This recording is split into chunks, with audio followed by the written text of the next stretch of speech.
So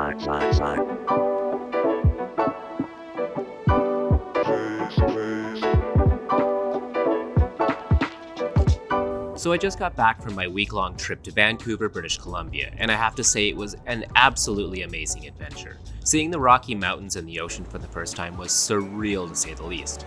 I'll be making a vlog-style video about the trip that'll be available to monthly subscribers of my channel through my Ko-fi account, so if that sounds interesting to you, consider signing up.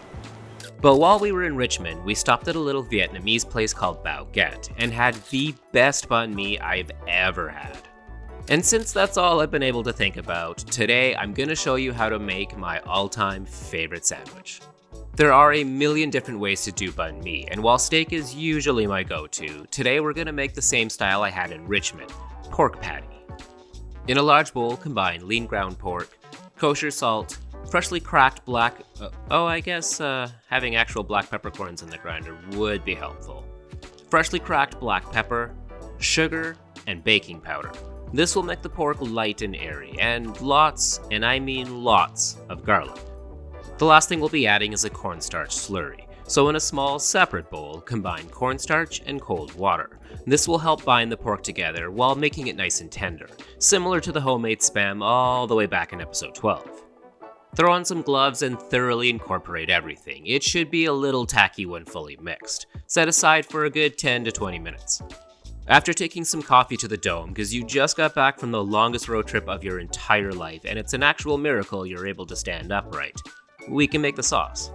So in a small bowl, combine mayonnaise, Japanese mayo. If you've ever wondered why they come in weird squeeze bottles, this is why. When they're almost empty, you can grab them from the bottom, shake the living shit out of them, and all of the mayo collects at the bottom. It's genius, honestly. Rice syrup, a little bit of sriracha. I probably would have used more, but sadly this was the last of mine. So sad. And the secret ingredient, Maggi sauce. This stuff is basically liquid MSG, and while you've probably used it in soups and sauces, it's actually a pretty amazing condiment when mixed with mayo. Give everything a good mix and set aside. For the vegetables, I'm going with these orange and yellow carrots I got from the farmer's market, but you can, of course, use whatever you want. You do you. Peel, slice, and julienne the carrots into fine matchsticks, along with some thinly sliced green onions. Add everything to a small bowl and mix together.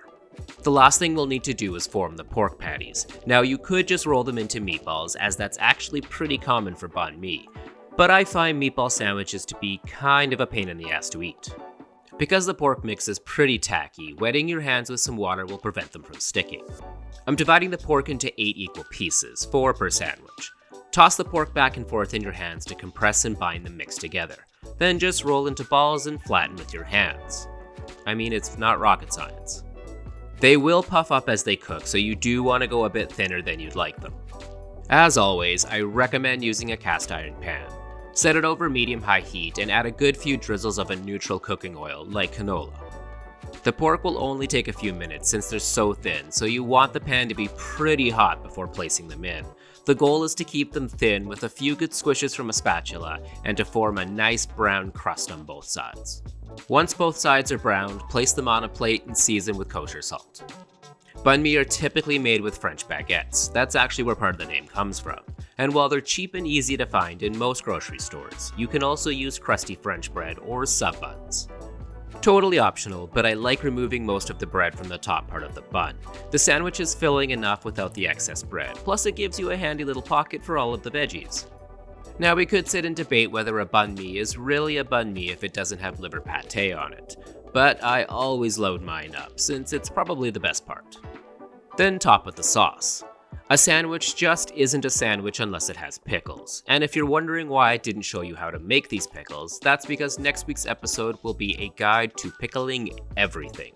Quick tip, dry your pickles off on some paper towel before adding them to your sandwich to stop it from getting soggy. Then top with the pork patties, veggies, and some fresh cilantro. And that's it. Vietnamese banh mi.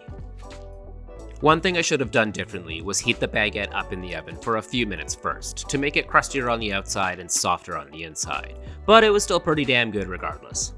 I'm hoping to have the Vancouver video done by the end of the month. I'm also going to Edmonton next month and we'll have a vlog for that as well. I will be launching monthly memberships this month, so if you like my channel and are interested in supporting it, whether as a one-time donation or now through monthly subscriptions with bonus content, you can check out my Ko-fi page. I'll leave a link for that in the description. My regular videos will always be free, and you can help support me making more by liking, subscribing, and commenting. Thanks for watching, and stay awesome.